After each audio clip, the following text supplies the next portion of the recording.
Hi, I'm Chelsea Brown. You're in for a treat today as we run the court with Cal women's basketball senior Rachelle Federico.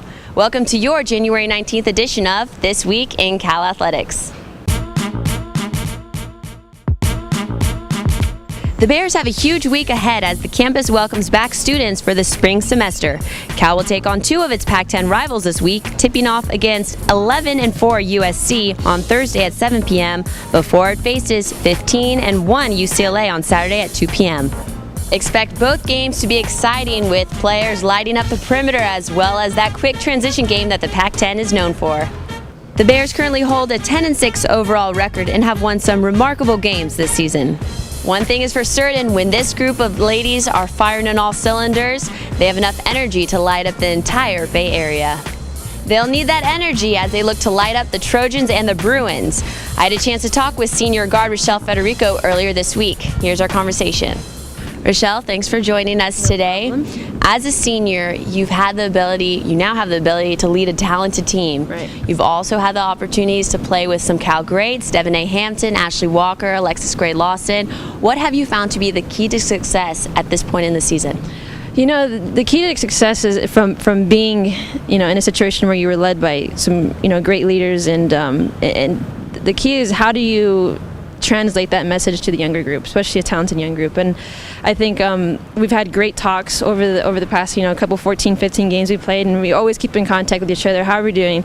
The emotions you're feeling are normal, because freshmen and sophomore go through this phase of, all these different highs and lows throughout their career, and for them to hear from upperclassmen who's been there to say, hey, this is normal. It's okay. This is how we're going to move forward from it. Has been a big key to success for our team. Is, like I said, it's our communication when it comes to that kind of thing. So. A very highlight of the successful season at the beginning of the year was your win over Rutgers. What kind of spark did that give the team early on? For a young team to be able to come in against what would have been a top-ranked team at that time and to win on your home floor with a big crowd like that is great tournament experience at a very early point in your season. So anytime you can rack some wins like that up on your belt, it only gets you prepared for when the blue carpet's out and the lights are on and the TV's on. Any kind of experience like that for a young team, like I said, is important that early. To be able to say, I did it. I mean, we can do it. We can compete at the highest level. And, so when we go through our lows on our roller coaster ride, it's something to say we've done. We can get back there. And I think it's key for any young team.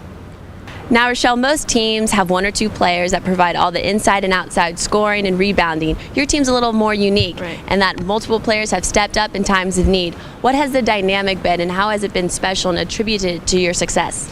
Well, each win we have, if you noticed, it's a certain, certain aspect. Some games we win, we shoot me off on the three-point line, so that gives a lot of credit to our three-point shooters. And some nights we have big inside presence, and that's what wins us games. So, I think what that does is it makes us hard to scout. And they when a team looks at a scout on us, they say, hey, any person any night can show up and be the winning factor. Most teams you can say, hey, if we stop number 2 and number 5, we got the game in the bag. And with us, it's different. So I think, again, going back as being a young team, that's such a great aspect to have on your team. Is at any point anybody can step up. It's not, there's not so much pressure on one person to be like, I need to score 30 for us to win tonight. And I think that our team has done a really good job at that, and the wins we've had, the success is shared, and that's always important for a successful team. Success, good luck in this very big week coming up. Thank you very much. We need all we can get. Come out and support women's basketball as it faces USC in a 7 p.m. game on Thursday and UCLA in a 2 p.m. game on Saturday. You can purchase tickets by calling 800-GO-BEARS or by clicking on calbears.com. Men's basketball will be making the trip to Southern California this week to take on UCLA on Thursday and USC on Saturday. Catch the Bears in action against the Trojans on Comcast Sportsnet Plus. Women's tennis opens the spring as hosts of the Cal Winter Invitational at Hellman Tennis Complex. Cal Poly, Fresno State, and St. Mary's College visit Berkeley for some great tennis action all weekend. Women's water polo kicks off its season with a home opener on Friday against Cal Baptist at 7 p.m. The Bears stay in Berkeley to host a doubleheader on Saturday and will take on Cal State Bakersfield at 11:45 a.m. and then Sonoma State at 6 p.m. Come cheer on your Bears at SPIEKER Aquatics Complex. The rugby team takes on Chico State in a 1 p.m. kickoff on Saturday. The Bears will be on San Francisco's Treasure Island at Field B of the Gaelic Athletic Association, located on Avenue H between 11th and 13th Streets. Men's and women's swimming will be visiting Arizona this weekend. The teams will face the Sun Devils on Friday at 1 p.m. before heading into Wildcat territory on Saturday for noon duels. Women's gymnastics is in Washington on Friday, and men's gymnastics heads across the bay to take on Stanford on Saturday night at 7 p.m. The track and field teams heads to Albuquerque, New Mexico for an all-day competition at the Cherry and Silver Invitational on Saturday.